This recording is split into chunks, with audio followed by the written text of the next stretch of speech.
Hello everybody and welcome to another Vintage Cube video. We have a pretty good pack to start here and I think we're going to be taking the Volcanic Island. This card is very strong, very flexible. I think blue-red is a great color combination. Snapcaster Mage is the other main card I'm looking at, and unfortunately blue-red is the best color combination for Snapcaster. So, and there's no way that this card comes around, so we're not going to be able to get both, I think, but I do think I like taking the Volcanic over the Snapcaster. These are just such good lands to lead on. Any blue dual land is a very good first pick.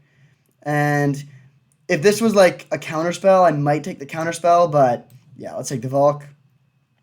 There's a chance we wheel the Turnabout and go into Storm, but I'm not going to bank on that. We'll see what the draft gives us. Okay, interesting cards here. There's a couple more good lands, and there's a Wrenn 6, which is very, very good if we can play it.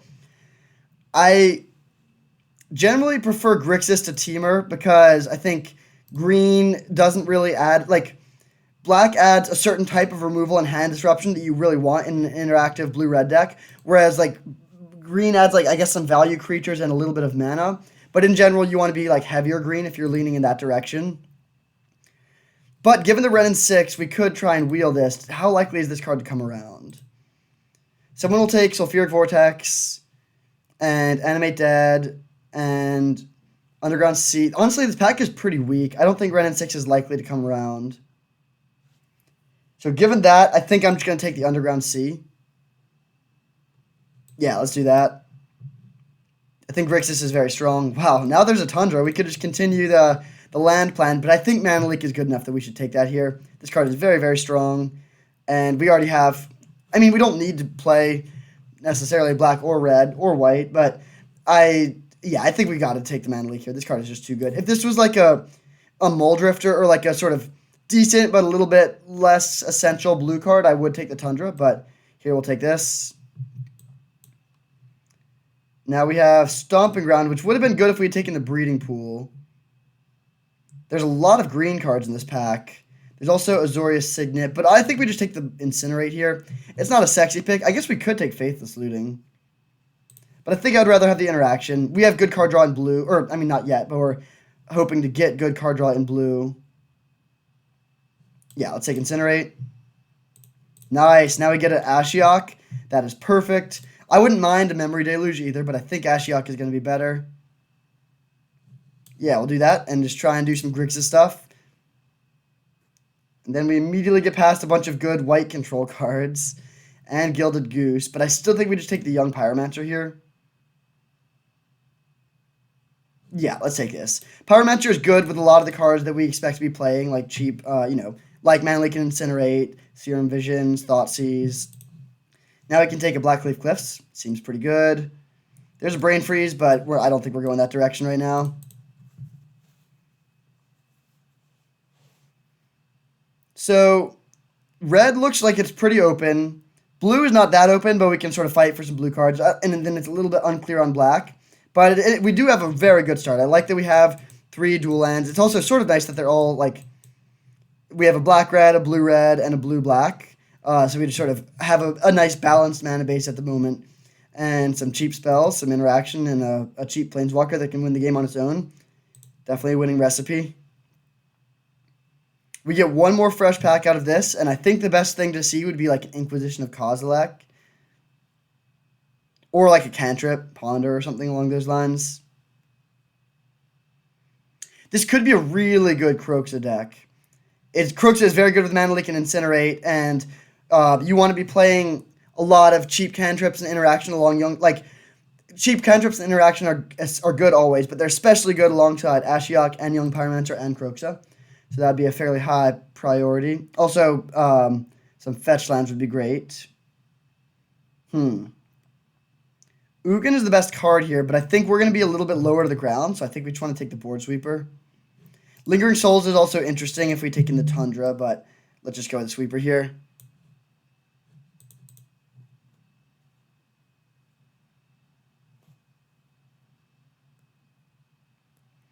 Definitely am interested in getting some more blue cards. This would be a great Snapcaster Mage deck. I can't really imagine Snapcaster coming around, but it is maybe possible. Okay, no Snap, but we do get some good options. Angrass Rampage and Dark Confidant are the two main ones I'm looking at. I think they're both a little better than Ludovic Necrogenius, although this card is interesting. I do like Interaction, but I think we'd take the Dark Confidant here. Yeah, this card is incredibly strong, especially if you have a low curve. And now we can take Chupacabra. So, no surprise here, but it looks like black and red are the more open of our colors. So, as usual, we'll spend our early picks on the elite blue cards and then try and get some nice black and red cards on the wheel to fill out the deck. I don't think we're really a Yawgmoth deck. We're not a 1,000-Year Storm deck, though. I guess I'll take Yawgmoth in case we end up with making some, there's a world where this card can become good depending on what we get in the rest of the picks. Now we can take Liliana Death's Majesty, which is okay. Bloodchief's Thirst, that's a great wheel. There's also Bloodthirsty Adversary, which I don't mind, but it's a little expensive. I think I'd rather have the cheap interaction. Now, this actually could be a good Even Death deck. That's it's rare that you get a deck where this card is good, but if we're looking for win conditions that are somewhat cheap and recursive and play well with removal, this sort of checks all those boxes. Wow, great pack here. I wish we could take more than one card. Flooded Shred would be phenomenal. Bitter Blossom would be solid. Baleful Strix would be phenomenal. Chandra would be great. Vendilion Click would be great, but we're taking the Mox. And very happily so. I mean, this is just a great card. We want to be playing blue. This also enables turn 1 Dark Confidant, which is very strong. There's a chance that... Yeah, we'll probably wheel a decent black card from this pack. Probably not Baleful Strix, but at least Bitter Blossom. Or maybe Fatal Push. But definitely taking the Mox here, and very happily. Ooh. A lot of interesting ones here. There's Thoughtseize, which is great cheap interaction. Fact or Fiction for some power card draw. And then Kolaghan's Command and Glorybringer are both solid value cards. I think we're going to try and wheel the Kolaghan's Command and take Fact or Fiction. I think Thoughtseize is better in general, but I really want to get some blue card draw. That's an important thing for this sort of deck to have access to. And we're much more likely to be able to get other stuff like Thoughtseize than Fact or Fiction because of how cut blue is. Yeah, let's take the Foff. Now we could take a Mole Drifter. Seems pretty good. There's also a Power Word Kill and some okay removal, and Chain Lightning. But I think Mole Drifter is going to be better for us. Now we have Wormcoil Engine. I don't think this is a Time Twister deck. We could take him to Torok or Pia and Karen Lar. I think let's take the Hymn to Torok. It's cheaper, it's interaction. It could be a little bit hard to cast, but we're definitely pretty heavy black here. I mean, red is only a small splash. We don't even need to play red. We do have some okay red fixing, and these red cards are decent, but they're not, essential. Ooh. Love a late Mystic Confluence. That's perfect. Yeah, let's definitely take this. Leavehold would be reasonable as well, but I think we've got to take the Mystic Confluence here.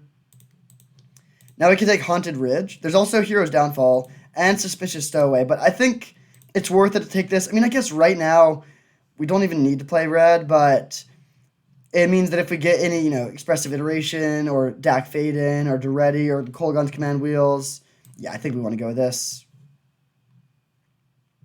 And now we have a Rakdos' Return, which I think is the pickup. This card's pretty good. It's also nice with Dark Confidant that it can be a piece of top end that also doesn't hurt you too badly. Nice, Darkslick Shores.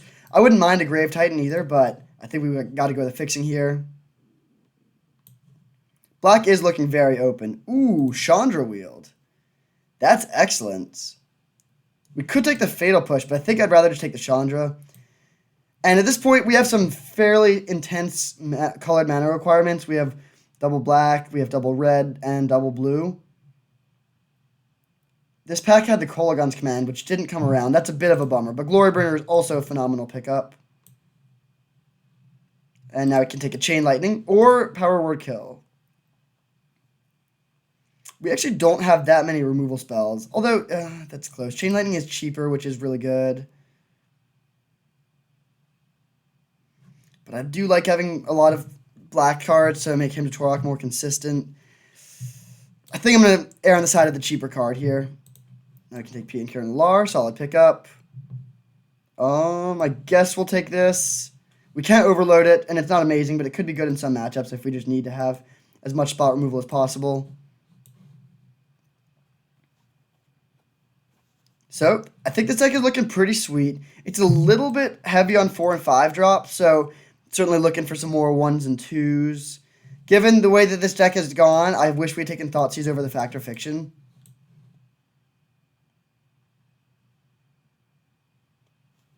Our mana base is okay. We have 5 duels. We have no fetch lands, so we don't have tri-lands.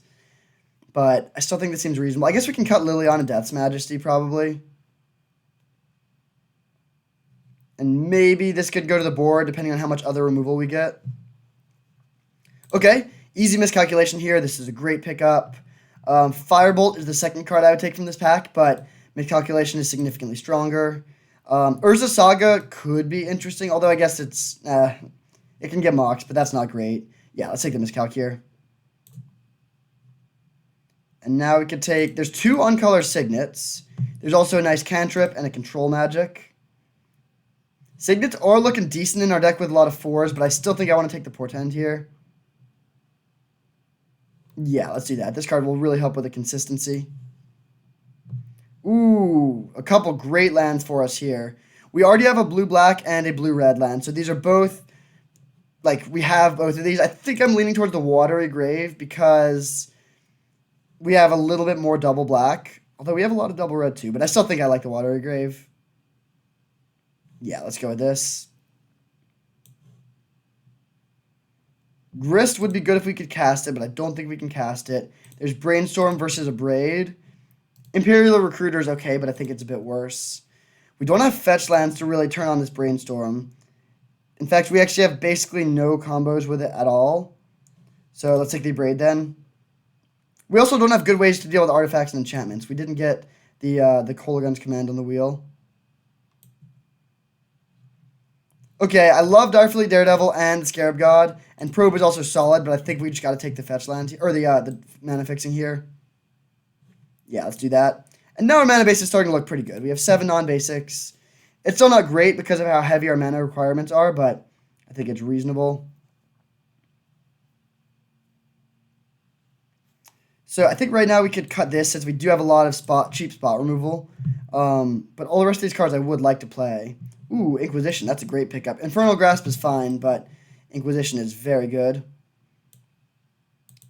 We're running out of opportunities to pick up that Croxa, but still cautiously optimistic that we can maybe get there. Well, actually, I mean, it's unlikely we will get there, but it'd be sweet if we did.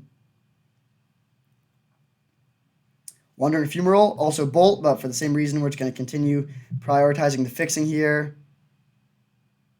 This is even fixing that has further upside, so like that.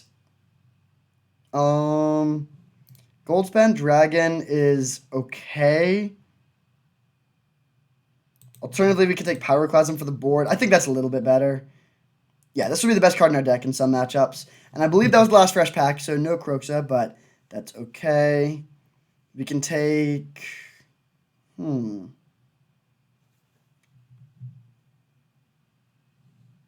I guess that's his Oracle, which could be good in really grindy matchups, but that's not a great pickup for us. Nice. Control Magic is a great pickup for us. Definitely happy to see that. There's also Woe Strider, which is a way to use our graveyard. We have no other cards with Delve or Escape right now. But I think it's still worth it to take the Control Magic. The first one of this effect is really nice. Now we can take a Banefire for the board. Actually, Banefire could be a main deckable card. I think I like the other cards a bit more. So we probably won't make the cut. Take a Grist. This deck looks pretty sweet. We have good removal, okay counter magic, some nice threats, good mana fixing. Yeah, as long as the mana works out, I think we should be in pretty good shape here. Brawl. Brawl is not that good, but it is an okay blocker. Or we could get greedy and take a factory. I'm actually going to take a factory here. It may or may not end up working out.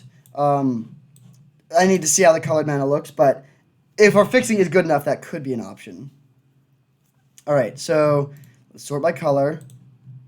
Wow, it's very, very even. 8 black spells, 8 red spells, 8 blue spells. Hilarious. All right, so we want to have a pretty balanced mana base then. 3. This gives us for blue 1, 2, 3, 4, 5, 6, 7, 8, 9, 10. That's good. That's probably more than we need. I think we could go down to 9 probably. For black, we have 1, 2, 3, 4, 5, 6, 7, 8. That's not great for him to Torok, but it's okay. For red, we have 1, 2, 3, 4, 5, 6, 7, 8. I think that's fine.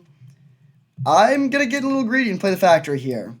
I think having some extra value can matter a lot, especially in a deck like this that is trying to grind but isn't playing cards that just go way over the top, like Teferi and Elspeth. Yeah, let's run it like this. I think this deck is pretty sweet. And we also have a very good sideboard. We have a lot more removal we can bring in. And then we have another threat we can bring in matchups where we have too much removal. I think that this card is actually going to overperform this league. I think this card will be pretty strong. We'll see, but it is a really fast clock. You can pass holding up counter magic or factor fiction or something, and then in a turn just deploy an evasive 5-power flyer that wins the game in 4 swings and can come back from the graveyard.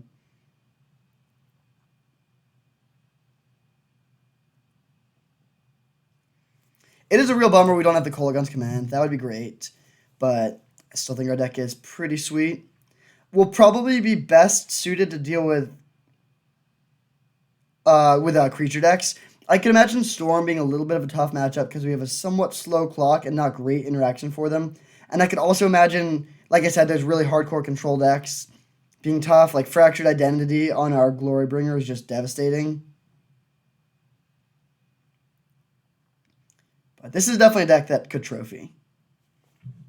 I'll pop my head on up here so we can see my entire hand.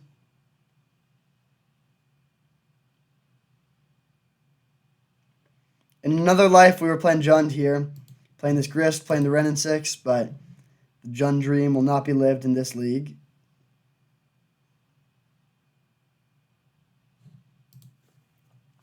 This card is a great addition to the format, though.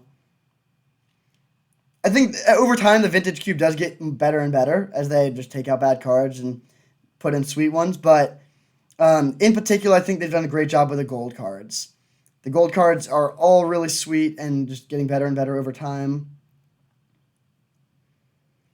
As someone who's not a big Storm player myself, Goblin, Electromancer, and 1,000-Year Storm are both cards that I would be okay seeing leave. I don't love those cards personally. Because even in Storm, they're not like that great. But other than that, all the gold cards I'm a huge fan of.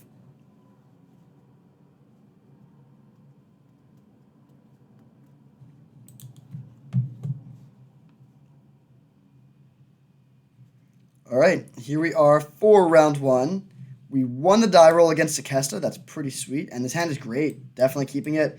We have some cheap burn to deal with small creatures. Good mana, so this Mistress Factory should be all upside here. There's a world where we need second red, and that hurts us a little bit, but I think this is fine. Really would like to see a creature here. Inquisition of Kozilek, okay. So we'll go Underground Sea Inquisition.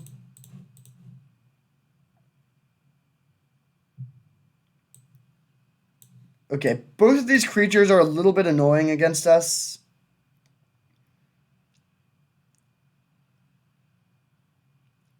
I think Blade Splicer is a little bit more annoying, so we'll take that. It doesn't mean they can use their mana this turn, but that doesn't matter too much. I think I'd rather set up for a long game. They play Plains. They don't play the Tithe Taker. Very strange. All right, we'll get the factory out there. Pass turn. Yeah, I have no idea why they didn't just play their 2-drop there. Maybe they're just holding up Unexpectedly Absent, but that's just, like, why? Don't like that this has 4 toughness.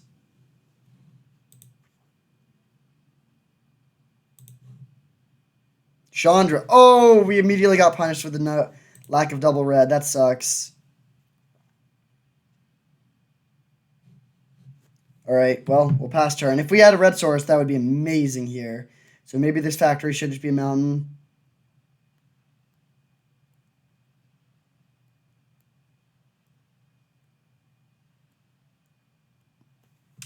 Okay, that's fine.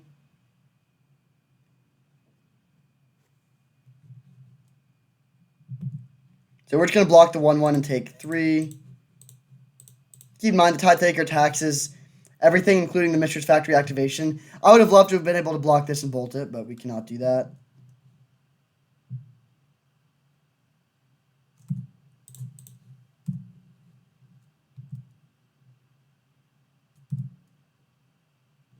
There's the red source.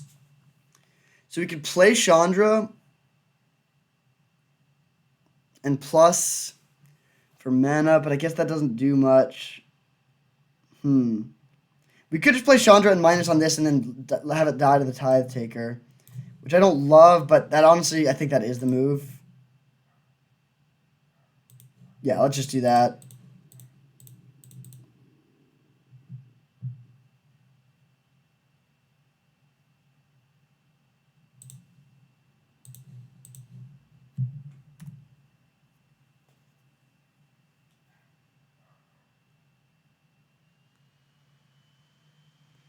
And then next turn we can play Mystic Confluence, and that'll help us to just keep the cards flowing, find some more answers. Oh, he could just unexpectedly ask him to put this on top. Interesting. That is a 2-for-1. Well, actually, I mean, I guess, yeah, that seems fine for them. They can kill our Chandra and then replay their dude. Then we need to decide if we want to spend 2 burn spells on it.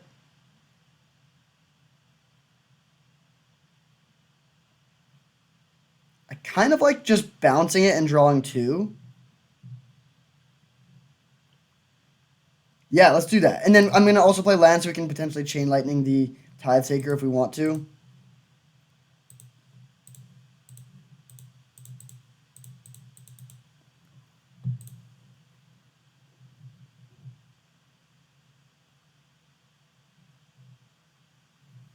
All right, now I will just Chain Lightning this and pass turn.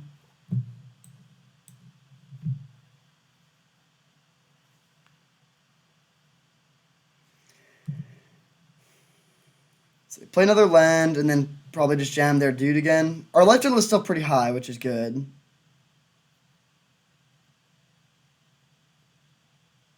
Control Magic. That was maybe the best thing we could have drawn. We'll steal this.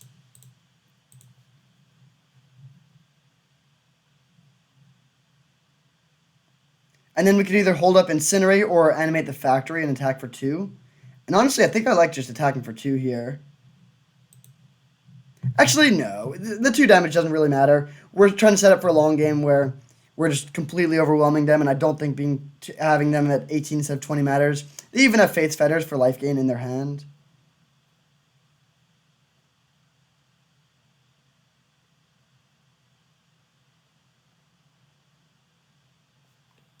Loyal Warhound, okay. They get their land, but that doesn't matter at all. And now I am happy that I waited, and because I think it is probably worth it to just incinerate this Warhound.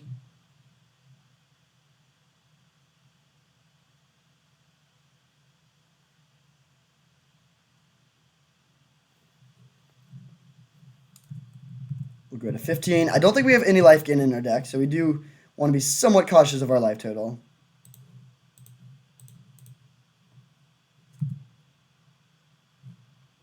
So we have 2, 4, 6, 8. Perfect. We can just play Factor Fiction plus the Dragon Lord or Draco Death.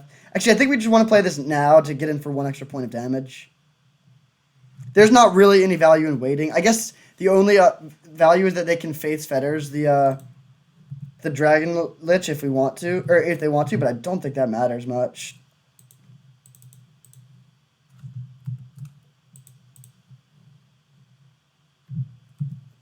So they take 4. If we didn't have this Factor Fiction in hand, it would be very close. Like, we're ahead on board, but they have an answer to something, and then they have a couple cards in hand. But given that our last card is Factor Fiction, I think we're in a very, very good position.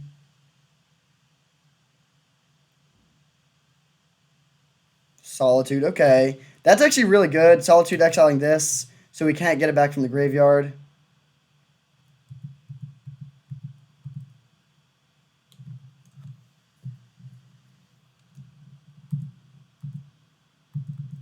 So we take it down to 19, and we'll fire this off, hopefully finding some more gas. That is a lot of gas.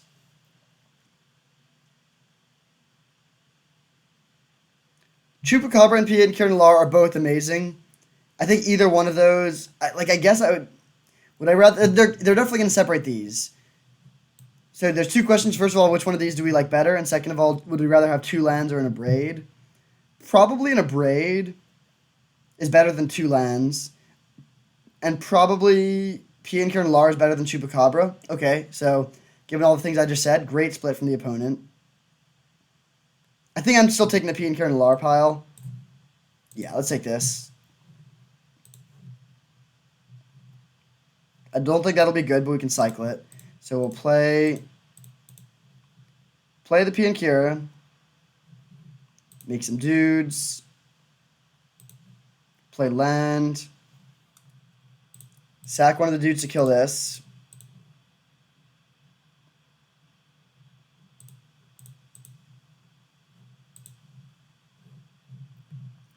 And then we can attack with everything, and that's a lot of damage. Could also maybe have attacked with the Mishra's Factory, but I think I'd rather hold up the Miscalc and then cycle it end of turn. Our opponent's down to 9. They can go up to 13, but we just have too many threats on the board.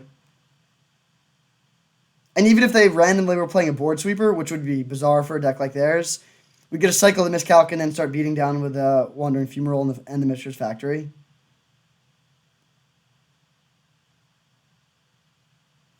Fate's Fetters on this guy, okay.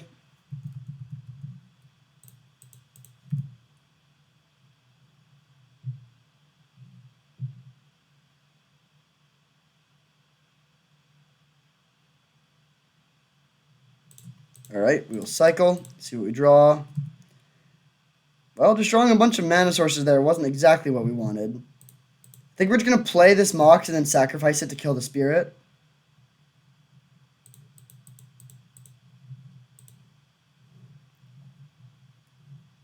Then animate this.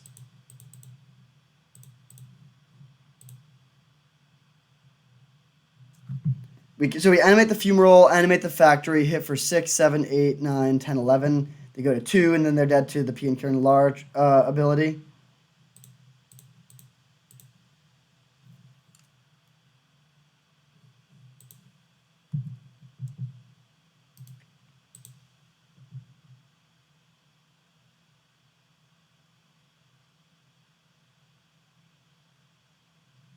Dismember the Fumarole. Okay, sure.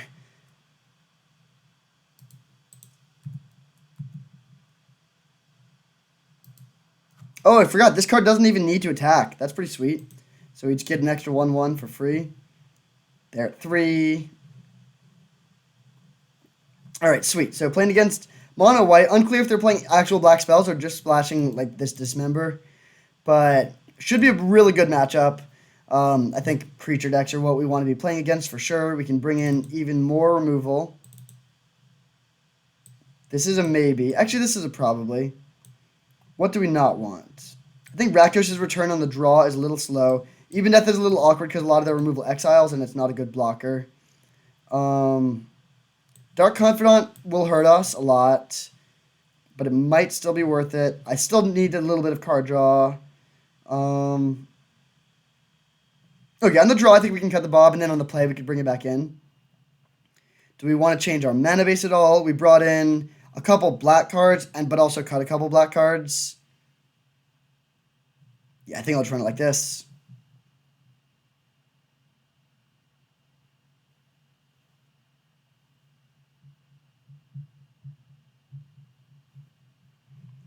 All right, we got a great hand. Again, we have all our colors. We don't have double black this time, but we have single black and double of all our other colors. We have a cheap removal spell, a planeswalker, a cantrip.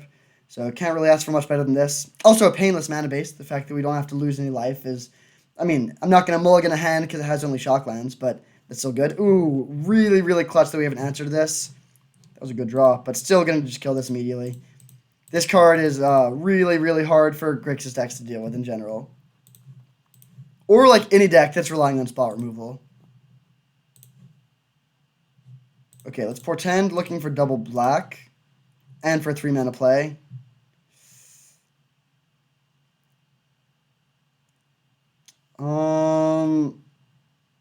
I think I'm just going to shuffle these.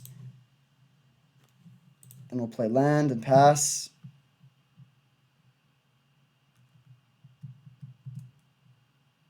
Okay, not another black source, but a reasonable draw. They play, oh, Gideon Blackblade. That's a little bit annoying, honestly.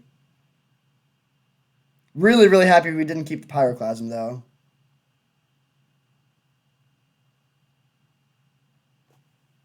Drawing another land is not good. Or another island. We can play P and Kieran Lar next turn, which is, like, if we play Chandra, they can just ultimate the Gideon to kill it, which isn't amazing. But their answers line up pretty poorly against our P and Kieran Lar. We take 4. What's their play here?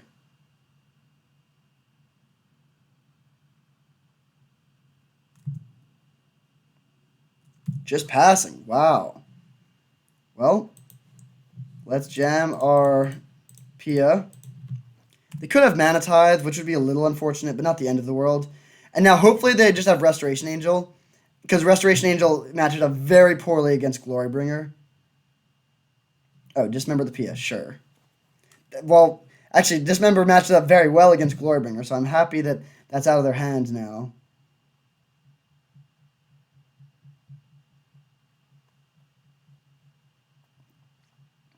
So we can exert the Glorybringer to kill the Giver of Runes and hit the Gideon to 1, unless they have some sort of trick up their sleeve.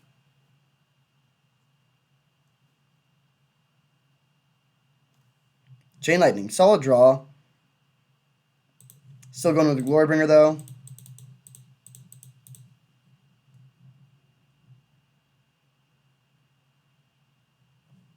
Nice, no Mana Tithe. Do we get to attack? They could have Unexpectedly Absent. Nice. So we'll attack Gideon Blackblade and exert. Attack Gideon Blackblade. Attack Gideon Blackblade. So the Gideon can hit us down to 8, but he's at 1 loyalty, so it's going to be hard for them to keep that alive. Or, as in, pretty much impossible, between our 2 flying attackers and our Chain Lightning in hand. Faith's Fetters on the Glorybringer. Okay. That's not too bad.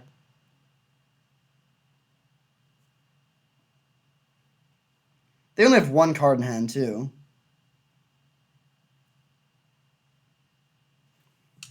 So let's send both of these a Gideon. Hopefully that goes through.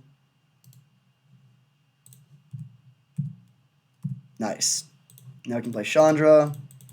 And plus, and then unless it's like a, I guess we could do it like a Mox. Miscalc, okay.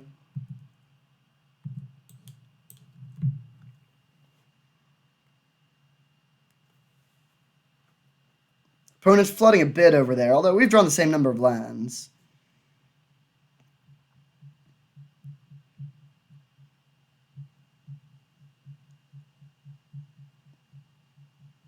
Our hand is sort of hilarious. We're very well suited to kill some creatures. Alright, this kills one of our tokens, but that's not too bad. I think I'm just going to Chain Lightning this. So we'll plus this. Ashiok, sweet. Like, we could just leave this token back to try and to block the Flicker Wisp, but I think it's worth it to just kill this. I don't want them to kill this Thopter and then, like, start beating down the 3-power flyer. We hit Kithian and this dude. That's actually a card we might just put into play. And I'm not that afraid of a haste creature from the black-white deck, so I will swing for 1.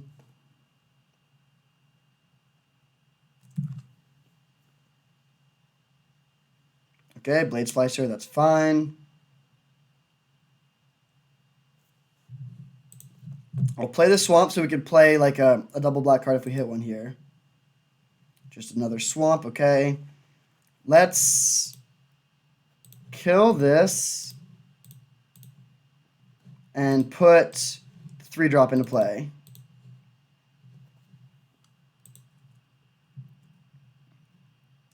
And just attack with the Fumarole. I'm going to leave this back to block, but I just want to get the attack trigger from this thing. So we'll switch this Power and Toughness and then pass turn.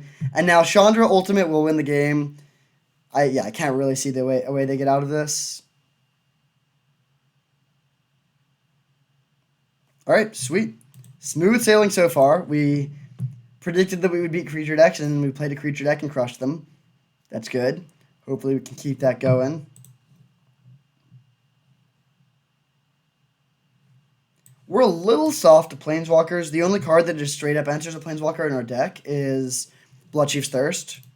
Unless you, I guess, like counter spells do and discard spells. Well, I guess we have a variety of ways to deal with them. I would like to have like a Swift End or something like that, or a Hero's Downfall in this deck as well. But I think this deck can handle not having that with like Glorybringer and Pia to attack it, discard spells, burn spells to burn it out, counter magic. Yeah, we have ways to deal with Planeswalkers.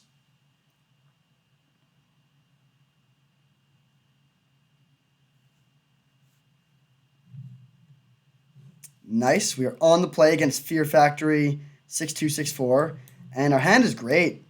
I'll keep it. We could hold up turn 1 Mana Leak, but that would mean we don't have black mana on turn 1. I think I'd rather get this into play tapped and then go turn 2 Inquisition plus Mana Leak. There's a world where we get punished here if they play like a Ragavan or something. Mox Jet, okay. Voted Druid, that's fine. Alright, so we'll Inquisition our opponent. I really hope this hits something. Oh, wow, it definitely hit something. They have all mana and 1 Tireless Tracker. So let's take the tracker. I mean, we could try and get them with a Mana Leak or something, but I would rather just save the Mana Leak for their next threat. So we'll take this, play Swamp, or play Mountain, play Mox, and pass turn. And then if we draw any untapped land, we have Chandra the next turn, which would be really sweet. We'll probably be cycling Miscalc here because they're going to have a ton of mana. If they play the land, we can no longer Mana Leak their fellows.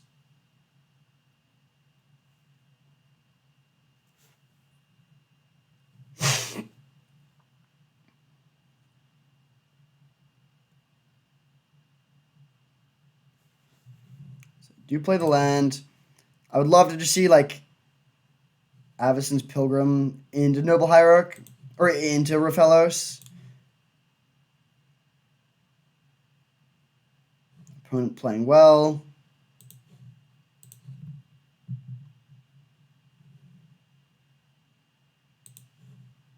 Now the problem is, well, I guess we could counter one of these things, but I don't think that's worth it. I think we just want to cycle the Miscalc.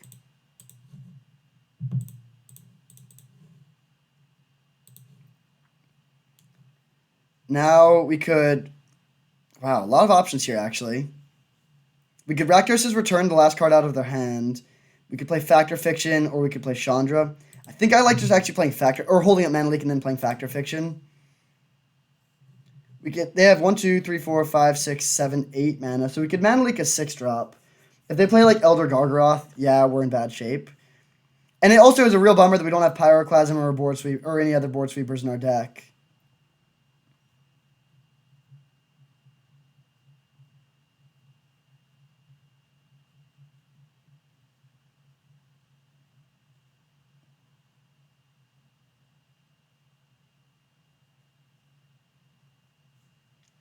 I would like to find a removal spell for this Raphellos. That really limits their scary threats. 4 mana. 5 mana. Acidic Slime. Okay, that's not that bad. 4 or 5 mana threat. Like, we'll be able to find backup mana sources. They should probably just kill Underground Sea. Yep, good call by the opponent. Just looking for primarily mana here. Spiral of Canal is the most important card. If they did Canal by itself, that's an easy pick. If they do Chain Lightning and Bloodchief's Thirst versus the rest, that would be an interesting split. I think that's probably what they should do, and it is what they do. I will take the rest because I do want the land, but this is a good split by the opponent.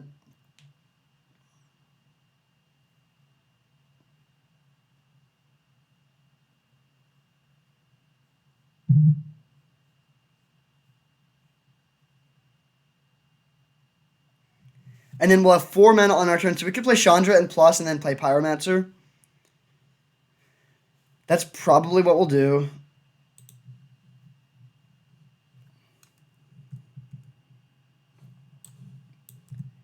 Or we could draw another removal spell, which would be pretty sweet. Because keep in mind, we have this Mana Leak. Like, once we kill the Raphaelos, Mana Leak is live again. And then that turns off a lot of their scariest top decks. Mystic Confluence. Cannot play that this turn, but that's a good draw. So let's just play out our cards. Chandra into Pyromancer. We need them to brick this turn. But if they do brick this turn, then I think we're in really good shape.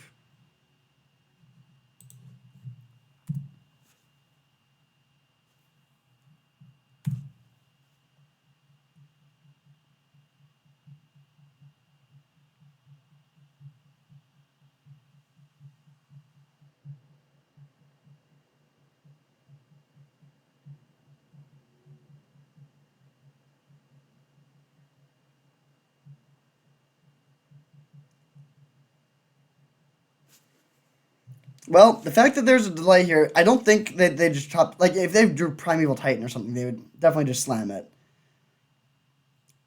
They could have drawn Natural Order or Green Sun Zenith, and they're thinking about what exactly they want to get.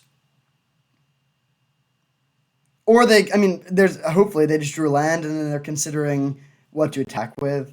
They could send just the Acidic Slime with Exalted, and then Chandra will just go to 2, and that's fine. If they attack with everything, that's great. We trade the Pyromancer for the Raphaelos. Chandra still takes 3. I think if they attack for the Pilgrim, I would consider trading there. But if they're just sending this, then we'll definitely just let Chandra take the 3.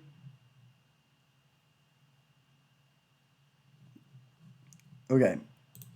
That is fine. Not a great draw.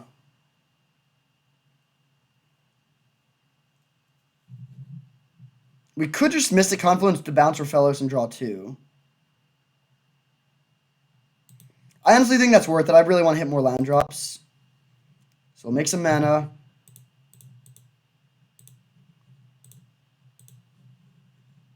Bounce 1 creature and draw 2. And then hopefully we can find a blue source to hold up Mana Leak.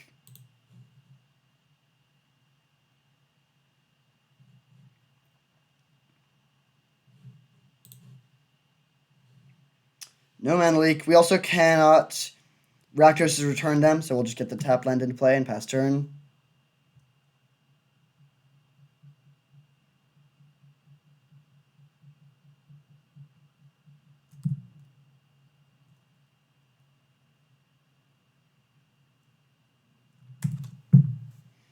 They do still have 7 mana, so even without the Raphaelos, they could play a lot of things, but they couldn't do... This does cut off some of the options. Woodfall Primus, Terastodon, Creator Hoof Behemoth, Green Suns for something huge.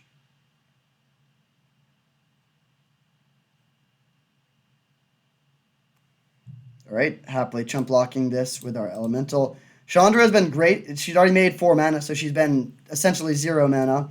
And she soaked up some damage, and now we're going to get to potentially start drawing some cards with her.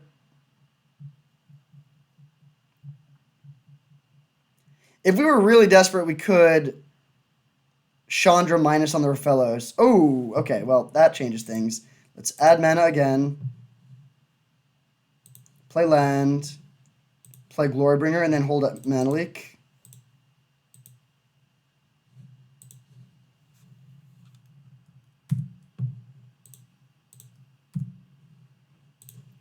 Alternatively, we could Rakdos' return to take out their last card, but I don't think that's worth it here. We can save Rakdos' return to be a burn spell to kill a Planeswalker. Now we'll portend them.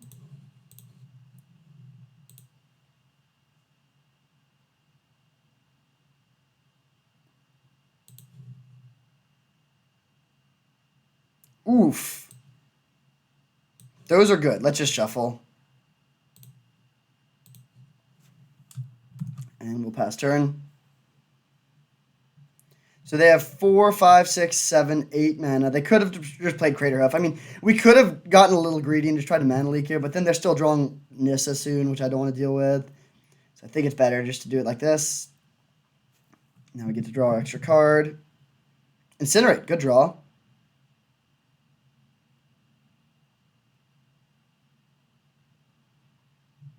I think I'm just going to incinerate the ignoble hierarch here.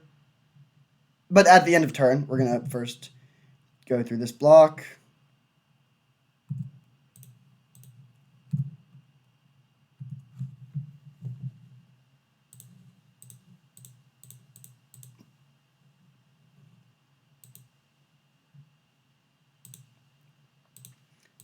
And now we could Reckless's return them for 1, but we're going to plush on. Ooh, good draw.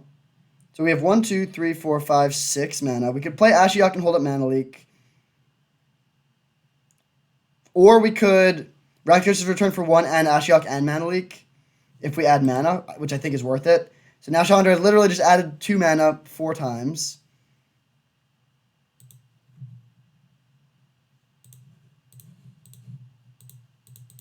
There's a good chance this is only a land, but it also could be like an Ulamog or something that they would like channel into.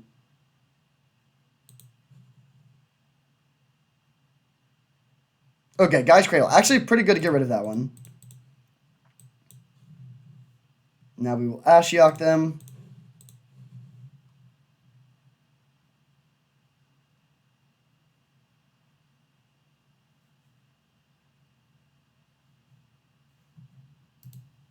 Arbor Elf and Gilded Goose. Man, they have a lot of mana. That is a little bit ridiculous. We'll pass turn. Is there any point in attacking here? I guess, yeah, we can swing in for 2. I'm fine trading this Young Pyromancer with the Avacyn's Pilgrim.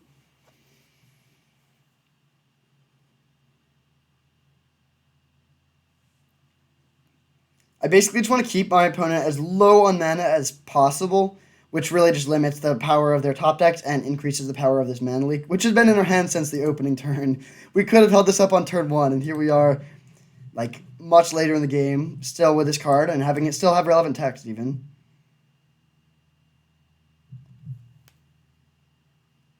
They have 8 mana, so we can Mana Leak a 6-drop. If they attack with an Acidic Slime, I'll happily trade 2 elementals with it.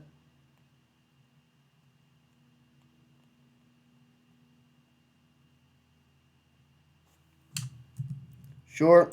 Having the board be as clear as possible weakens cards like Craterhoof Behemoth and Natural Order.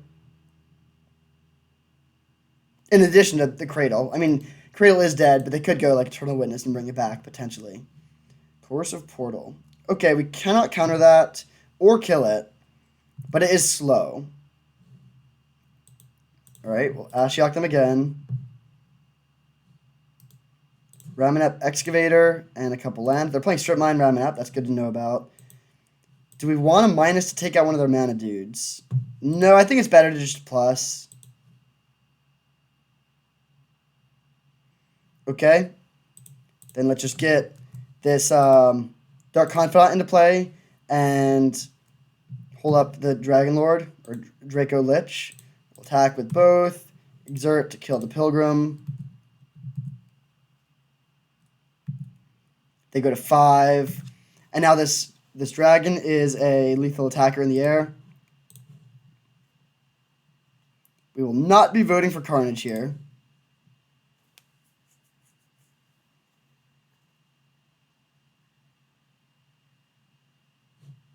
Our opponent's draw was pretty anemic here. They basically just had mana. So, yeah, that was a pretty solid win. We are up a game, and now we get to even improve the matchup pretty significantly. Pyroclasm and Board Sweepers are just so good against these sorts of decks. What to cut? Probably this. I think we're just pure control. We don't need threats as much here. I do like Dark Confidant in this matchup because they're not pressuring our life total that much. We could cut the Young Pyromancer. Yeah, I think that's fine. They just go over the top of it. I mean, it made some 1/1s there, and it was okay, but not really essential. All the rest of these cards seem pretty good.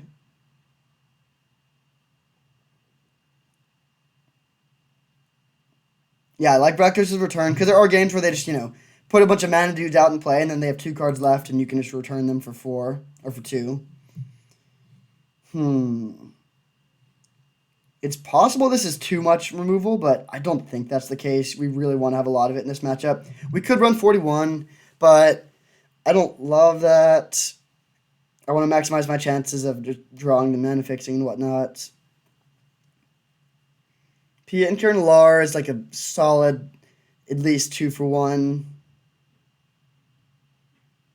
I do think I want the Dark Confidant. Definitely want Glorybringer. I want all the blue card draw. I want Ashiok. I want Control Magic.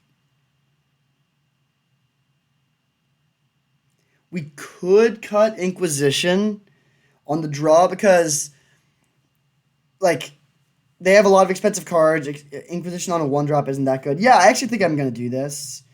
I'm not 100% sure that that's correct. We could have also cut a land, maybe. Like, maybe we cut Factory. But Inquisition is not that good here. We care much more about their expensive cards in general. Alright, I'll keep this hand. We don't have blue mana, but we do have turn 2 Abrade and turn 4 Chupacabra, so we have good ways to hinder their mana development. Oh, no. Okay, we just lose. I mean, maybe not, but this card is very, very hard for our deck to beat. The only way we can realistically beat it is if we find a blue source immediately and get to play Ashiok on turn 3. I think that's the only way we can win this game. Oh, well, that is another way we can win the game, I guess. Now we're both drawing 2 cards a turn.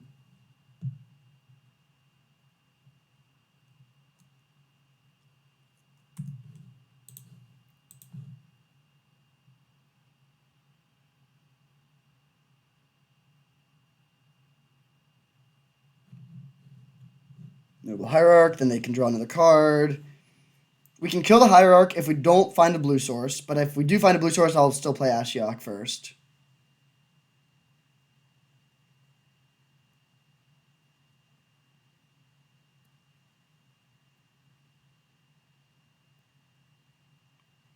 A lot of mana over there. Alright, give me that island.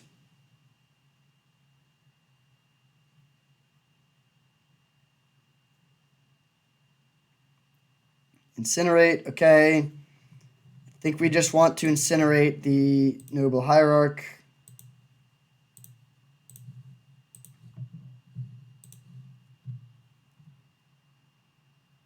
Do we offer this trade? No.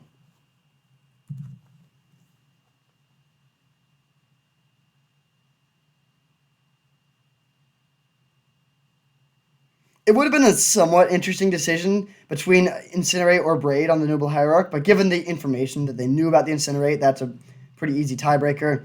I think I would still use the Incinerate either way. The difference is that Incinerate hits Planeswalkers and a Braid can hit Coercive Portal or Mox. Yeah, I think I would rather have the Abrade here in the hand. Tireless Tracker. They already... Oh, no, they didn't play land yet. I hope it's at least not a fetch land. Gaia's Cradle. Jeez. So they can crack their clue immediately. We can Ravenous Chupacabra to kill the Tireless Tracker. Just crack the clue, please. Don't do something else.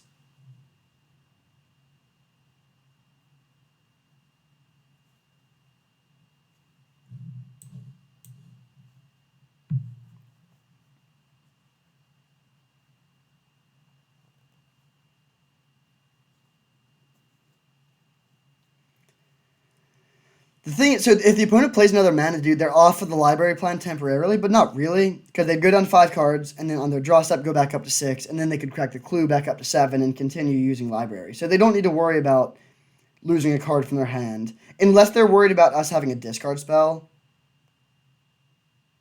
Alright, they do play the Ignoble Hierarch, sure. Sort of fun that they have both Hierarchs. We're still hoping to find a blue source.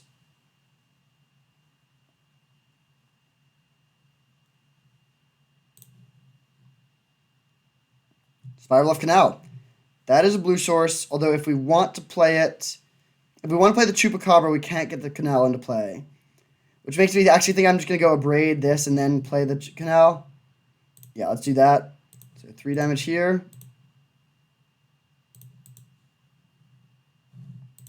Play this tapped, and I'll swing for 2. Because I'm not interested in blocking with this Dark Confidant.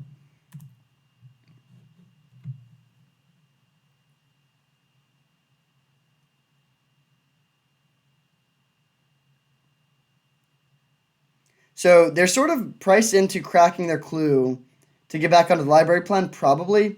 But the thing is, with the Gaia's Cradle, they still have so much mana, so we can't really deny them mana that easily.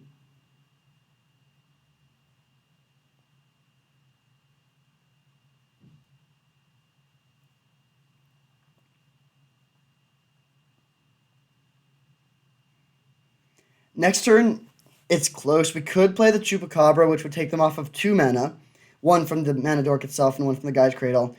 But I really do want to get the Ashiok down. I don't really like the idea of just yeah, we're drawing 2 cards a turn in addition to them, but they have way more mana than us and way more expensive cards. So I kind of think we need to establish some sort of clock, and Ashiok is the only way we can do that at the moment. But that is a dicey proposition. They already have what? 1, 2, 3, 4, 5, 6, 7 mana. If they play land, they go up to 8. This is going to be a tough one.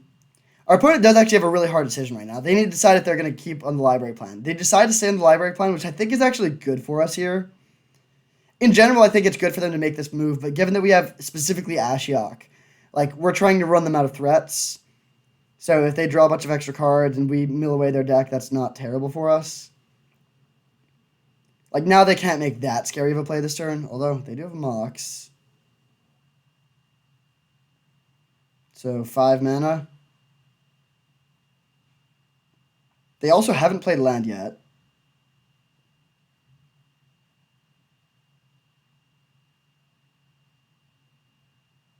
Five mana Acidic Slime.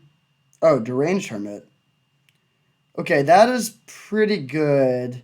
Yeah, that's actually... Yeah, we need to find a Pyroclasm very quickly. If we could find it and go Ashiok into Pyroclasm, I think we would just win. Him to Torok. Okay, I think we just go him plus Ashiok this turn. Oracle plus land. Okay, they didn't play land there. Interesting. They are off of library now.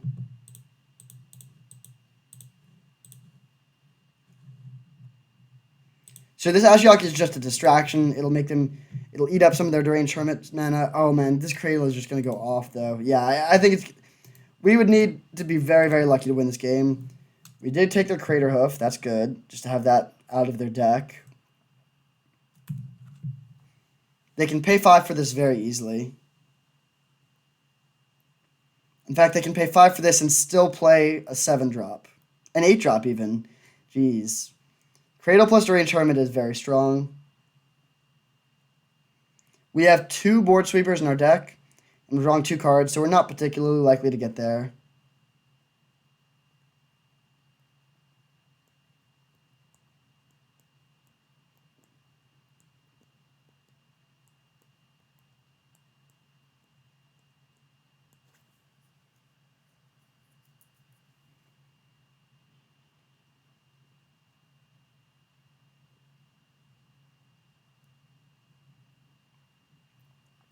So I think next turn we're starting with Evoking Muldrifter if we don't draw a sweeper. We could just play the Chupacabra, but I don't think that's enough.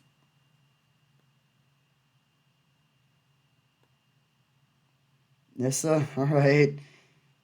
I mean, yeah, I think that they got us this game. But we're good to be on play for game 3.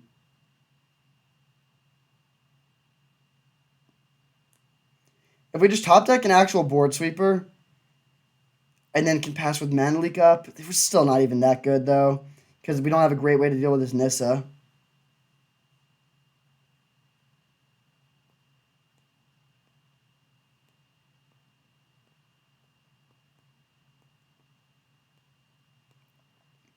Roundup Excavator, okay.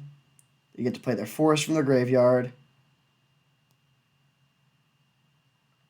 They probably should just send everything at us. Okay, they send everything at Ashiok, which is totally fine.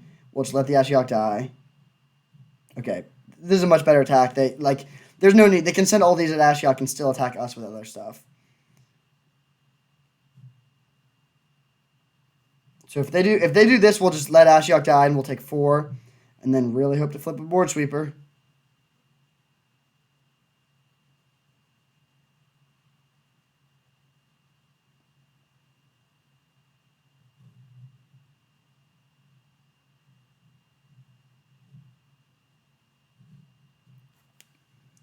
Okay, good switch by the opponent. That's a good call. We still cannot save our Ashiok. And now we just take 1 extra damage, so good play by the opponent. Come on, deck.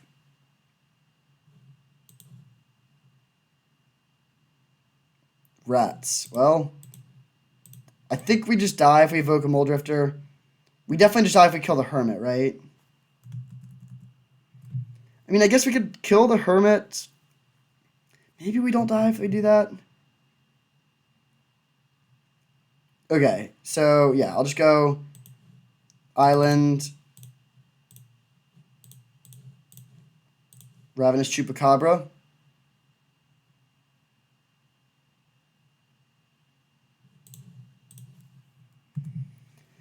And now we have 3 blockers.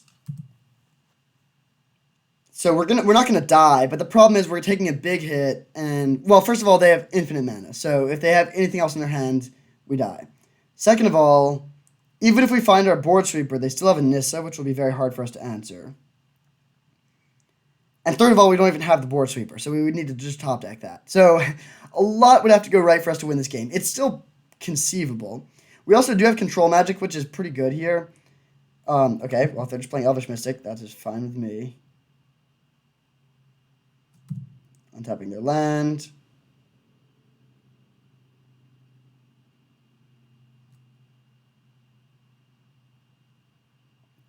They send everyone. Okay.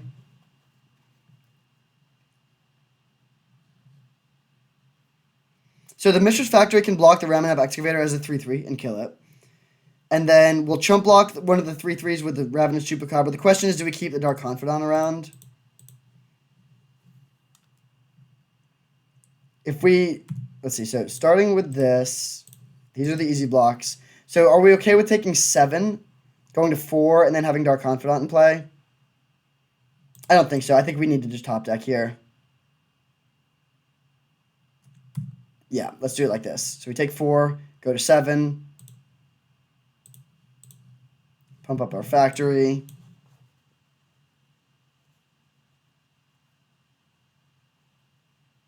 So Pyroclasm wouldn't do it either. We need specifically the 4 mana board sweeper. We get 2 more draws.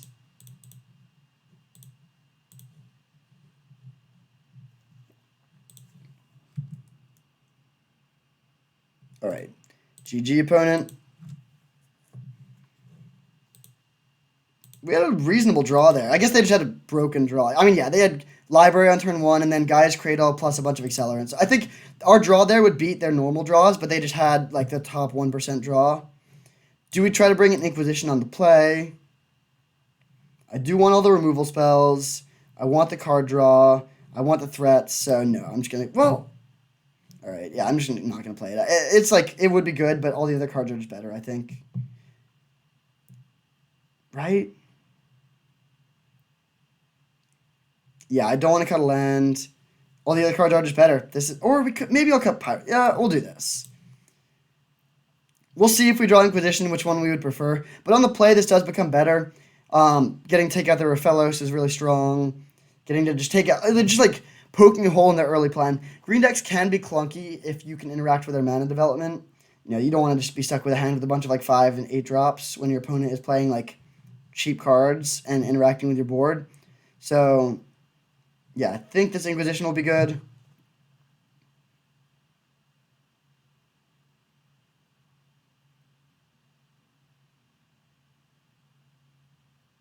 We are a little light on win conditions, having cut Pien Kirnalar, Young Pyromancer, and Eben Death Dracolich, but all of those win conditions are just not that good in this matchup. It's all about disrupting them. If we play, you know, Pien Kirnalar and then they play like Craterhoof Behemoth, it doesn't really matter.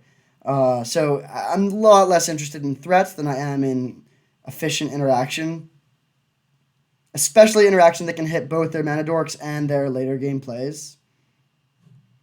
All right, we are on the play.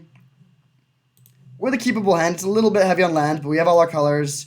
And I guess we don't have double blue or double black, but we do have at least one of both, and then we can portend on turn 1 to try and find some more action. Oh, sweet. These are great.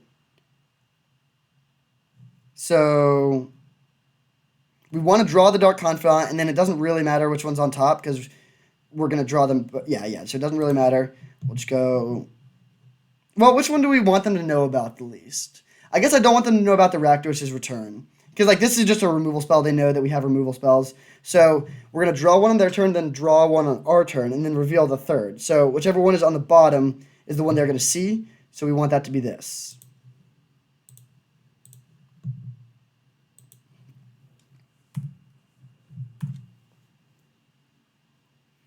And now I'm going to play Dark Confidant on turn 1 rather than hold it miscalc. Oh, yeah, definitely now.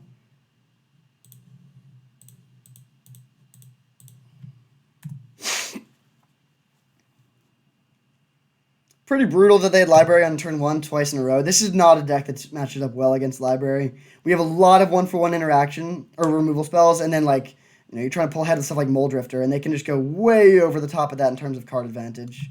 So we'll flip our removal spell, then draw for turn, another removal spell. Okay. Let's just go Factory, swing for 2, and pass.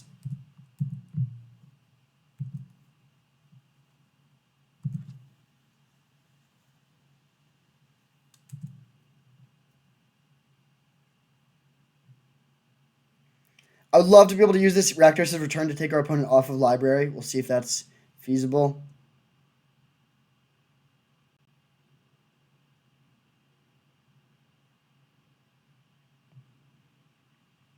Devoted Druid. Unfortunately, we cannot miscalculation that. Black Source.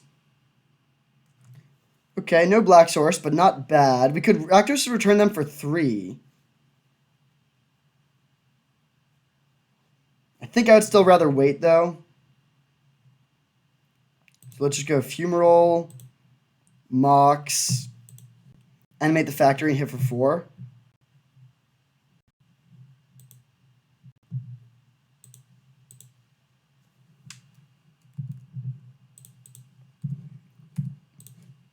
Because we are putting them down to 14 here, and then we can burn them for a decent amount with Rakdos's return. So I would love to get to a point where we can turn this Mishra's Factory into a legitimate win condition in the late game. They draw another card. And now they get to untap with 3, 4, 5, 6, 7 mana. So we can miscalc Primeval Titan. Reclamation Sage to kill our Mox. Okay, that's annoying. But not the end of the world.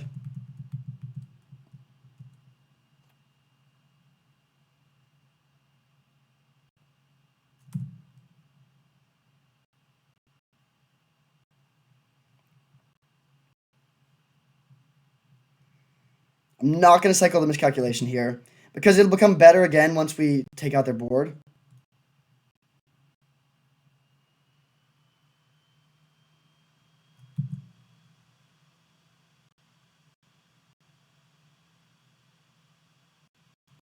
Okay, just a bunch more land. We do have a removal spell, so we could kill their Devoted Druid if we want to. And I actually think that's worth it here. Taking them off 2 mana this turn is good. And then we'll save the board sweeper until we can hold up miscalculation in the same turn.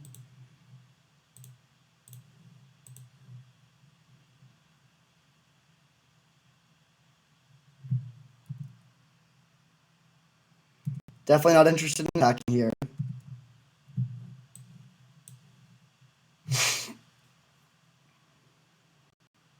So yeah, we really want to set up a situation where we can go sweep your board, miscalculation your play, untap, Rakdos's return to destroy your hand, and take you off a library. Unfortunately, that's all 3 of our spells. We don't have any follow-ups after that, so hopefully we can draw into something. But we still have the Dark Confidant going, which should help with that.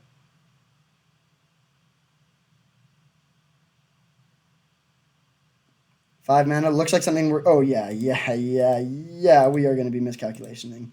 This. Take that. Don't have to worry about Veil of Summer, thank God. We're taking 2 here, and then... Oh, okay. Gilded Goose, sure. Do we want to sweep the board here? We could sweep the board and then put them down to 1 card in hand.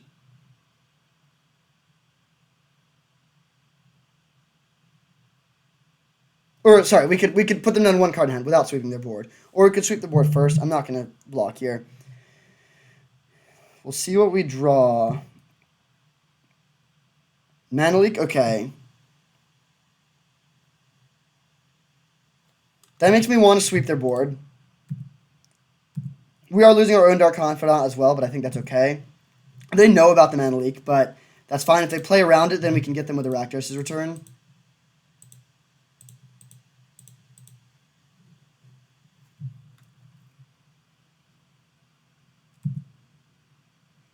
So this puts them down to 6 cards, or 6 mana. They can't use Library right now. We can mana leak anything relevant that they could play here, and then untap and take out their hand. And granted, we also don't have anything going after that, but at least we have 2 man lands, which are actually a 2-turn clock. So that's reasonable. And the Rakdos' return will put them down to 7. So they have 7 mana. They can resolve a 4-drop. Something like a Questing Beast would be a little bit problematic.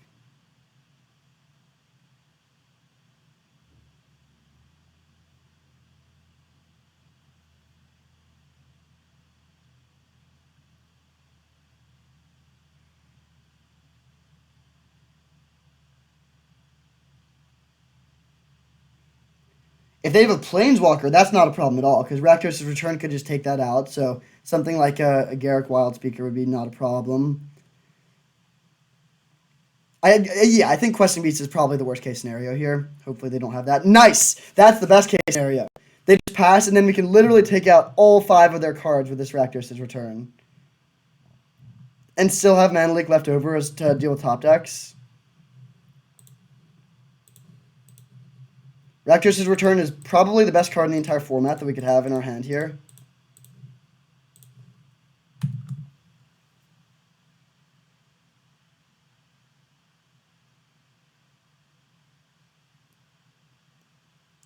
This is another instance of the long list of times where people play around counterspells too much. Wow, their hand was stacked. They could have played Elder Gargoth and we could have countered it there. But yeah, I mean, we're in the driver's seat now. They just top deck a land, so they're dead in 2 turns. Chupacabra is a good top deck. The question is, do we want to attack with the Mishra's Factory as well, or hold up Mana Leak? And I think we just hold up Mana Leak because they only have 7 mana, so we can still Mana Leak a 4-drop, and we can kill them next turn either way, because 4 plus 6 is 10.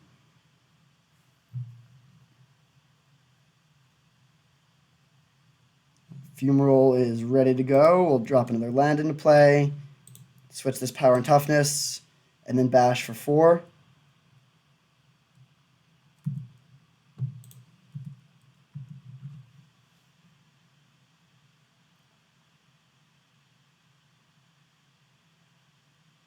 If they draw like a... Okay, they're just passing. Don't know what they could have here. We'll go Swamp. Animate the Fumarole. Now we can animate the Factory and still hold up Mana Leak.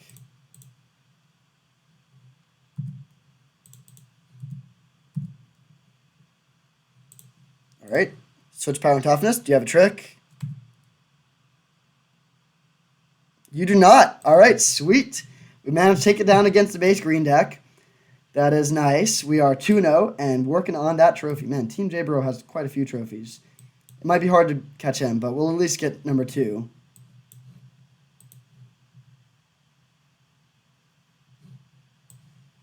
So we took down a couple creature decks in a row. We should probably play against one non-creature deck and just see how that goes. So I wouldn't mind playing against another blue control deck, even though I think it'd be a tough matchup. It would be an interesting one for sure. MVP of this draft so far is got to be Dark Confidant. Rakdos' return was also very strong there, but Dark Confidant has been consistently amazing.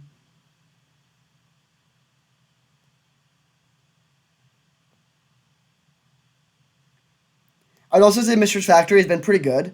There's been multiple situations, both on offense and defense, where it's been helpful to have access to that. And we've had brief situations where we are delayed by having not the right colors of mana, but that hasn't been a huge issue. So I think I'm happy with the Factory decision here. That also makes me happy with some of the aggressively taking lands early is what enables us to play the Factory. All right, we are on the play here for the finals. That's pretty great. This hand is very slow. I think I'm still going to risk it, though, because it has a good mix of lands and spells and it has all our colors. But there's definitely some matchups where this could be too slow. And if we top deck a bunch of bad stuff, that would also be too slow.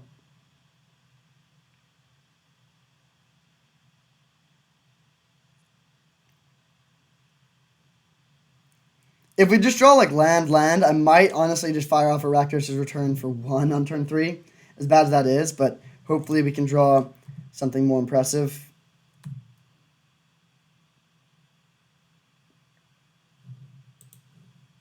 Basic Island Pass is probably, I mean, yeah, that for this sort of hand, that's not too bad.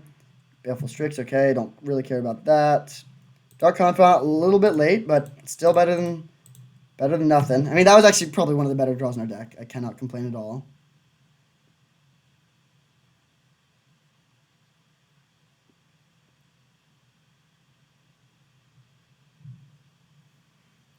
I'm probably planning on playing Chandra here to minus on the Baleful Strix. Not that I really care about the Strix that much, but I don't want to get hit by Fallen Shinobi. Our plan is to go Chandra minus on your Baleful Strix, untap, Chandra plus for mana, and Rakdos' Return your hand.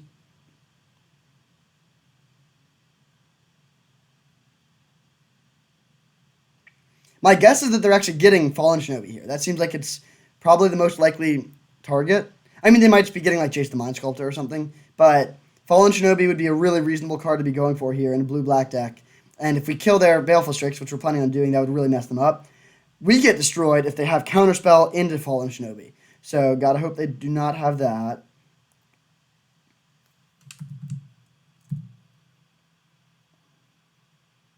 Ravenous Chupacabra.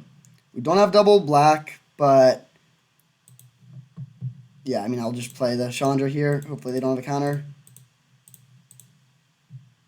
Oh, they're F6'd. Sweet.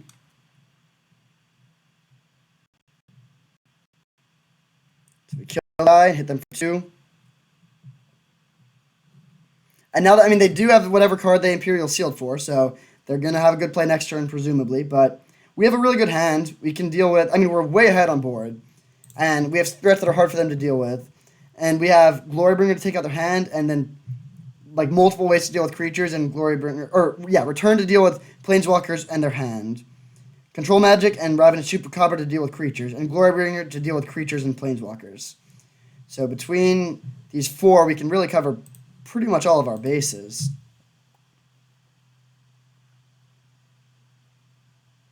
And then next turn we can Rakdos' Return them for 5. So if that resolves, we just win instantly. Like if they just tap out for Jace the Mind Sculptor and like Fate Seal, and then we can just kill everything. Oh, whoa, they just pass. Very strange.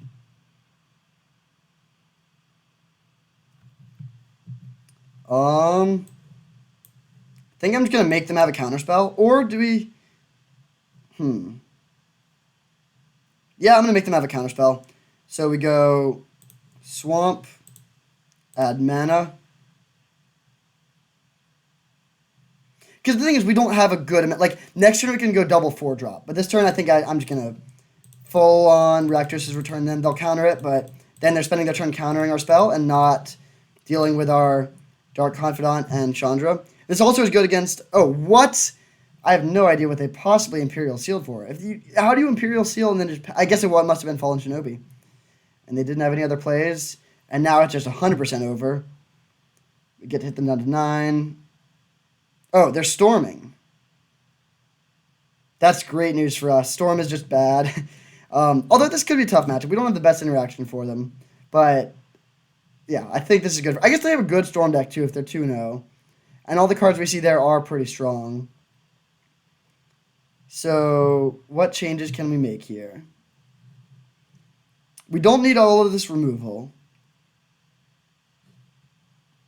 I think we want Banefire just to speed up the clock.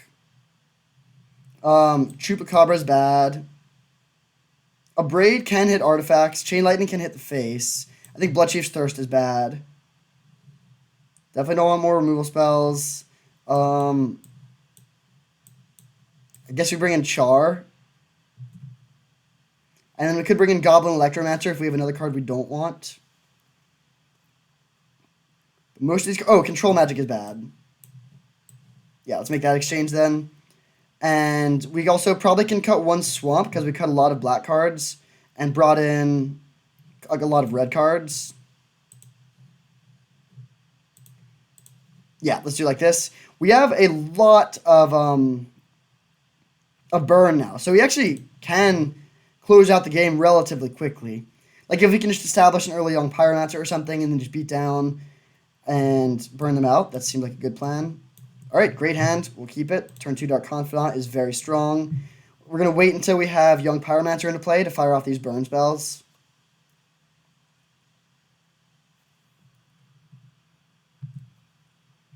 Basic Mountain, okay. We want to make sure to get the Haunted Ridge into play this turn because otherwise we cannot play Dark Confidant next turn.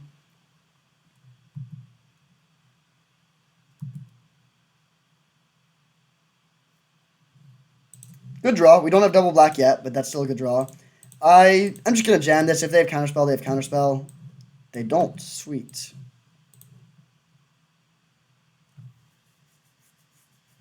They just go land, go. All right, so we can go land, young Pyromancer, Chain Lightning your face. I want to get this off before they have double red so they can't shoot it back at our Dark Confidant. Then we'll hit them for 2. Next turn we go Incinerate your face, him to Torok to make 2 more 1/1s, and then that might be a turn 5 win, actually. Because we're hitting for 5. Yeah, that would definitely be a turn 5 win. They could just combo us off here. Oh, man. They're actually going for it. Wow. Oh, just playing Memory Jar. Sure.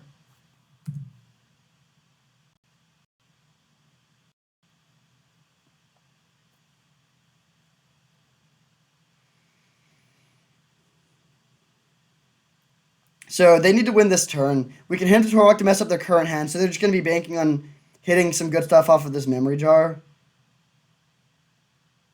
A Braid would be our best draw, so we could go him to Torok your hand and a Braid your Memory Jar. Okay. Yeah, let's just take out their hand. No point in playing more threats. We already have enough. So land, him to Torok.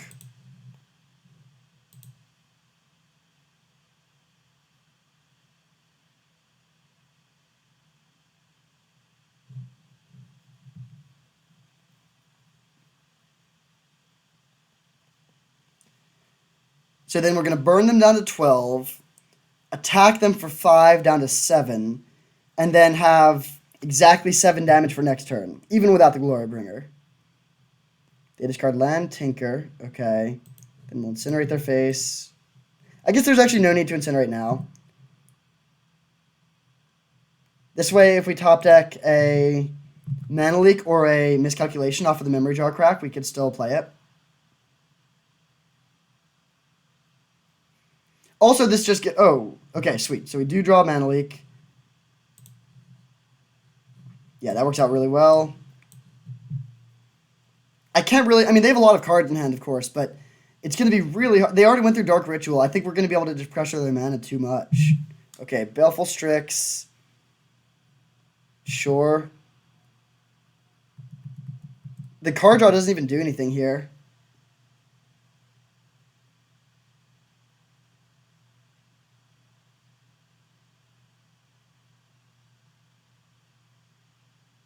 Demir Signet. I think I'm just going to Mana Leak this.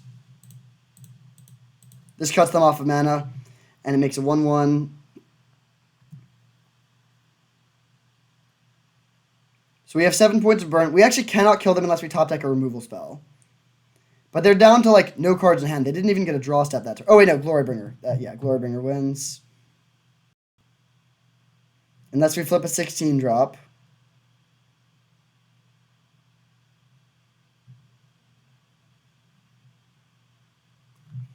They did hit Past in Flames there, but that's still not nearly enough.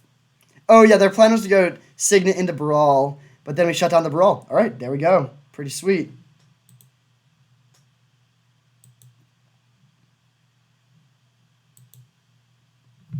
So this deck was really good. We never played against a blue control deck, which I think would have been the toughest matchup. So we got a little bit lucky in that regard. But our deck was still very, very sweet. We had good mana, good threats. This deck had actually surprisingly good closing speed when we wanted it to.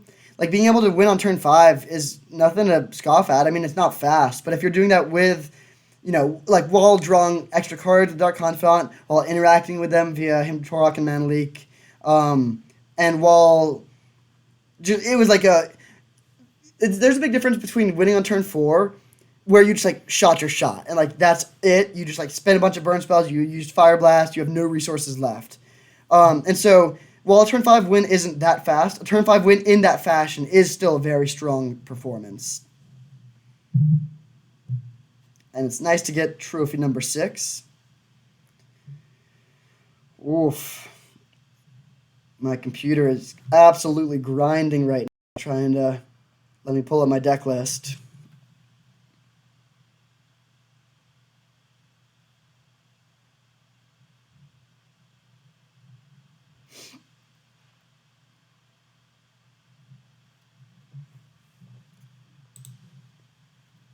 It looks like we were undefeated in games, so from that, but we did drop one game to the green deck. A game where they had Mox plus Library by turn 2, to be fair. But yeah, this was a sweet deck. Really, really good all around. Dark Confidant was probably the MVP. This card really overperformed. Ashiok was basically a non-factor. Chandra was pretty good, just making mana. That was very, very valuable. Rakdos' return was quite strong. Yeah, and then Factory and Wandering Fumarole were great for closing out the game as well. This was a really, really sweet and really fun deck. I love Grixis. While the Ren and 6 Dream would have been fun to live, I'm happy we second picked I think we second picked Underground Sea there over Breeding Pool, and I'm very happy with that. So thank you for watching. I hope you enjoyed, and I'll see you next time.